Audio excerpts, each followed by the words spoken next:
पीने का पानी न आने पर खवातीन सड़क पर बैठकर खाली बोतलों कुंडों के साथ एहतजाज दर्ज किया।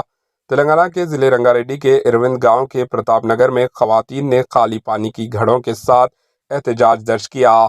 खवातीन का कहना था कि कांग्रेस हुकूमत के इख्तिदार में आने के 1 साल से मुसलसिल मिशन भगीरथा का पीने का पानी नहीं दस्तयाब है।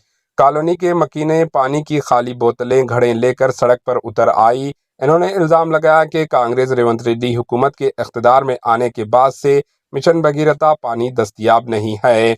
कॉलोनी के मकीनों का कहना है कि वो 1 साल से पीने के पानी की शिकायत हुकाम को कर रहे हैं, लेकिन हुकाम को कितनी बार शिकायत करने के बावजूद कोई परवाह नहीं की गई है और ना ही कोई इन पर कार्रवाई की जा रही है।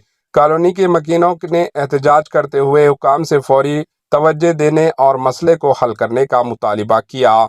Bureau report HN news. మా గల్లీ దగ్గర మిషన్ భగీరథ ట్యాంకీ ఉంది. ఆ ట్యాంకీలకు నీళ్ళు వస్తలేవు, సంవత్సరం అవుతుంది.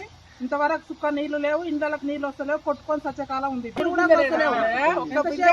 స్టాండ్